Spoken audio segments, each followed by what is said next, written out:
Episode के start में हम डूगू को देखते हैं जो अपने फादर की बॉडी देखकर एकदम गुस्सा हो जाता है और वो शिक्यू और फेंगलियो से कहता है मैं तुम्हें नहीं छोड़ूंगा। वहीं स्पिरिट मैसेंजर और लीमू भी होती है जो दोनों इन्वेस्टिगेशन करने के लिए वहां से चले जाते हैं ताकि पता लगा सके कि आखिर ये सब किसने किया और क्यों किया।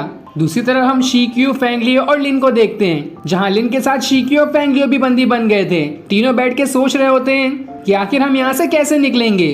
लिन उनसे कहती है मैं तो अकेले यहाँ बोर हो गई थी, चलो अच्छा है तुम दोनों भी यहाँ आ गए, अब तो मुझे बोर फील नहीं होगा। इधर हान अपनी ग्रैंड माँ के साथ होती है जहाँ ग्रैंड माँ उसकी नेल नाइफ देखकर कहती है ये तुम्हें कहाँ से मिला, जिस पर वो कहती है मुझे ये फेंगलियो ने दिया है। ग्रैंड माँ बताती है ये नेल नाइफ बहुत ही ज्यादा पावरफुल है, इसे कोई भी आम इंसान नहीं पहन सकता जब तक उसके पास पॉइजन हैंड की स्किल ना हो। हान कहती है मेरे पास पॉइजन हैंड की स्किल है पर मुझे नहीं मालूम था कि ये बहुत ही ज्यादा पावरफुल है, मुझे तो इस नेल नाइफ को चलाना भी नहीं आता। जिस पर ग्रैंड माँ कहती है तुम उसकी टेंशन मत लो, मैं तुम्हें सिखाऊंगी कि इस नेल नाइफ को कैसे चलाते हैं। ये सुनकर हान खुश हो जाती है। दूसरी तरफ वो दोनों लोग जिन्होंने लिन को पकड़ने की कोशिश की थी वो दोनों पहाड़ के नीचे आते हैं जहाँ उन्हें जीरू अपने अंकल के साथ दिखाई देती है। जीरू उनसे कहती है मुझे होंग से मिलना है, लेकिन वो दोनों लोग उसे मना कर देते हैं। तब जीरो उससे कहती है मैंने सुना है होंग को स्नो हिबिस्कस चाहिए था, वो मेरे पास है, अगर उसे मुझसे नहीं मिलना है तो ठीक है मैं यहाँ से जा रही हूँ। तब वो दोनों लोग कहते हैं अरे अरे रुक जाओ, कहाँ जा रही हो, अगर तुम्हें होंग से मिलना है तो हम तुम्हें वहाँ ले जाएंगे, लेकिन इस पहाड़ पे चढ़ने का एक सीक्रेट रास्ता है और वहाँ से ले जाने के लिए हमें तुम्हारे सर पर कपड़ा रखना होगा। जिस पर जीरो मान जाती है। अगले सीन में ग्रैंड माँ हान को नेल नाइफ चलाना सिखा रही होती है जहाँ वो उससे कहती है ये सारे नेल नाइफ अलग अलग भी हो सकते हैं, इसका मतलब ये है कि तुम एक साथ 10 लोगों के अलग अलग करके जान ले सकती हो और मैं तुम्हें यही चीज सिखाने वाली हूँ। जिसके बाद वो उसे सिखाना शुरू करती है और जैसे जैसे ग्रैंड माँ करती है हान भी वैसे वैसे ही करते जाती है और उनके प्रैक्टिस करते हुए चारों तरफ से पत्ते उड़ने लगते हैं। जिसके बाद वहाँ हान के अंकल आते हैं जो ग्रैंड माँ से कहते हैं मुझे मालूम पड़ गया है कि शिक्यू और फेंगलियो कहाँ पर हैं, वो दोनों उस जादुई पहाड़ के ऊपर हैं जिसपे कोई भी जल्दी नहीं चढ़ सकता।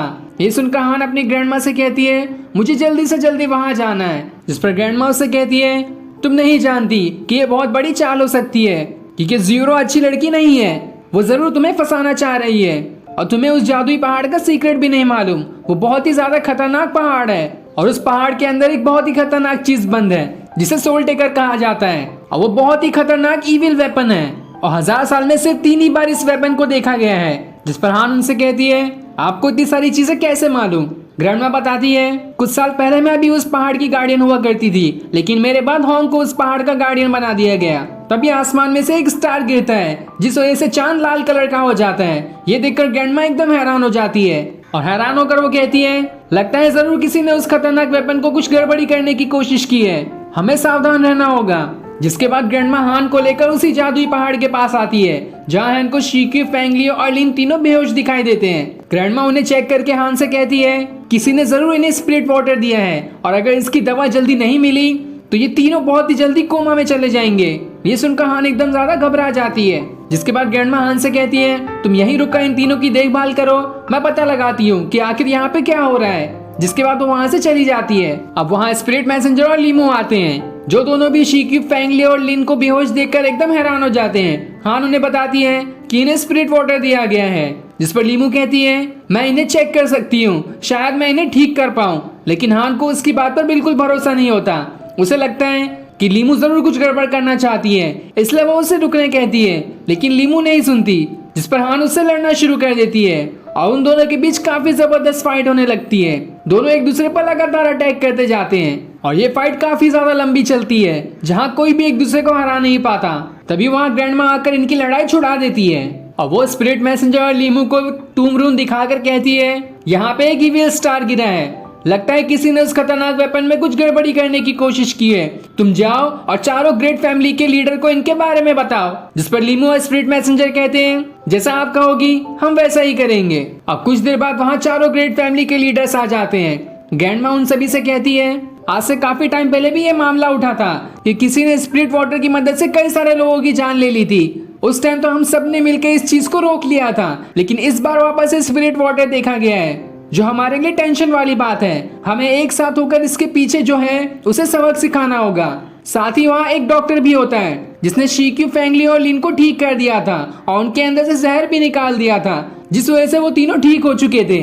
और उनसे पूछताछ करने के बाद चारों ग्रेट फैमिली के लीडर्स को ये पता चलता है कि वो दोनों लोग जिन्होंने लिन को पकड़ा था वो दोनों किसी दूसरे दो लोगों को मुंह पे कपड़ा डाल के अंदर लेकर आए थे और उन्होंने ही चारों तरफ धुआं धुआं कर दिया, जिस वजह से शिक्यू और बाकी बेहोश हो गए और फिर उन्हें स्पिरिट वाटर पिला दिया गया। यानी कि ये जरूर ज़ीरो और उसके अंकल ही थे जिन्होंने इन सभी को स्पिरिट वाटर पिला दिया और अभी होने वाली सारी मुसीबत के जिम्मेदार भी शायद वही दोनों होंगे।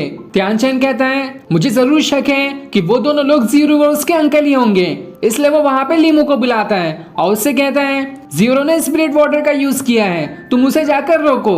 ये सुनकर लीमू एकदम हैरान हो जाती है। वो उससे कहती है ऐसा तो बिल्कुल नहीं हो सकता क्योंकि ज़ीरो तो 1 महीने पहले ही मर चुकी है, तो आखिर वो स्पिरिट वाटर कैसे दे सकती है, साथ ही उसका कोई अंकल भी नहीं था। ये सुनकर सारे लोग एकदम हैरान हो जाते हैं कि आखिर यहाँ पे क्या हो रहा है और ज़ीरो और उसके अंकल के भेष में आखिर वो कौन लोग हैं। अब सभी वहाँ फेंगली और शिक्यू को बुलाते हैं इस बात का प्रूफ देने के लिए कि वो दोनों ज़ीरो से ही मिले थे।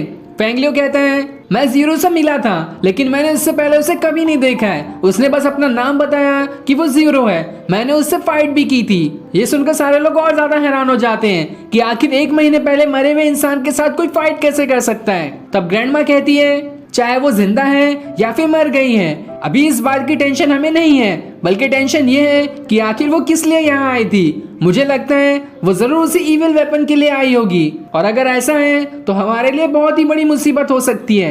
जियान सभी से कहता है अगर ऐसा है तो ज़ीरो से पहले ही हमें उस वेपन को निकाल लेना चाहिए ताकि कभी वो वेपन उसके हाथ ही ना लगे, और इसे निकालने के लिए हमें बाकी और फैमिलीज की भी ऑर्डर की जरूरत पड़ेगी। तब वहाँ मूरोंग आता है जो जियान से कहता है डूगू के फादर को किसी ने मार दिया और वहां से टॉम ब्रेकिंग ऑर्डर भी ले लिया, और बाकी सारी ग्रेट फैमिलीज ने भी ये बताया है कि उनके भी टॉम ब्रेकिंग ऑर्डर गायब है। ये सुनकर जियान एकदम हैरान हो जाता है कि आखिर ऐसा कैसे हो सकता है। ग्रैंडमा सभी से कहती है ये तो बहुत बड़ी मुसीबत होने वाली है, हमें इस मुसीबत को रोकना होगा और इसके लिए हम सभी को एक साथ आना पड़ेगा। जिस पर सभी कहते हैं हम एक साथ आकर इस मुसीबत को रोकने में आपकी मदद करेंगे। जिसके बाद ग्रैंडमा एक बटन दबाकर बेसमेंट का रास्ता खोल देती है और सभी से कहती है इस रास्ते के बारे में बहुत ही कम लोगों को पता है। जिसके बाद जियान शिक्यू, फेंगलियो, लिन और हान से कहता है तुम्हें नीचे जाकर देखना होगा कि नीचे कुछ गड़बड़ तो नहीं हो रही है और ये भी पता लगाना है कि वो इविल वेपन वहां पर है या नहीं।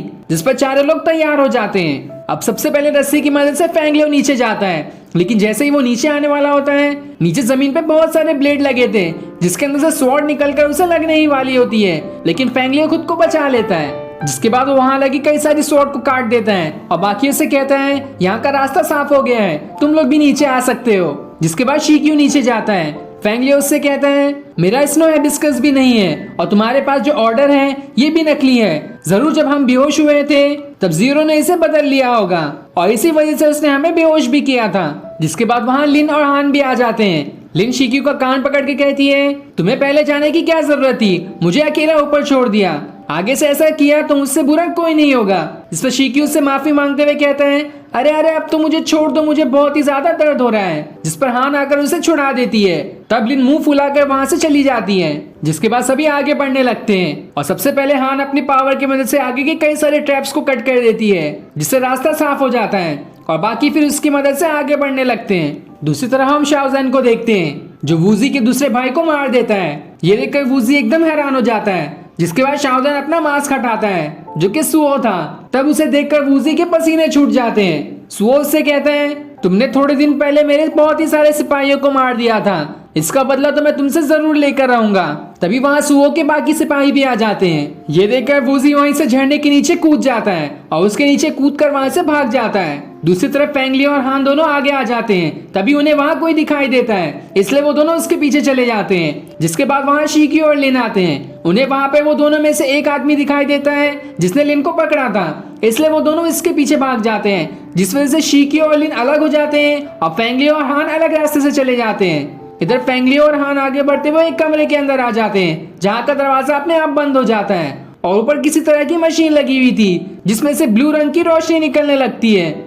जिसके बाद उनके सामने ज़ीरो का अंकल आता है, इसलिए फेंगलियो उससे बात करने जाता है। वो उससे कहता है तुम ज़ीरो के अंकल नहीं हो तो मुझे अपनी सच्चाई बताओ कि तुम आखिर कौन हो।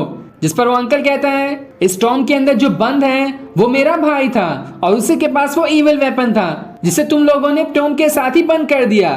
जिस पर फेंगलियो कहता है इसका मतलब इन सारी चीजों के पीछे तुम ही हो, तुम ही अपने भाई का बदला लेने आए हो और साथ ही उस इविल वेपन को भी निकालने आए हो। जिस पर अंकल कहता है तुमने बिल्कुल ठीक कहा और उसकी ये लाइन कहते ही ये एपिसोड यहीं एंड हो जाता है। Thanks for watching.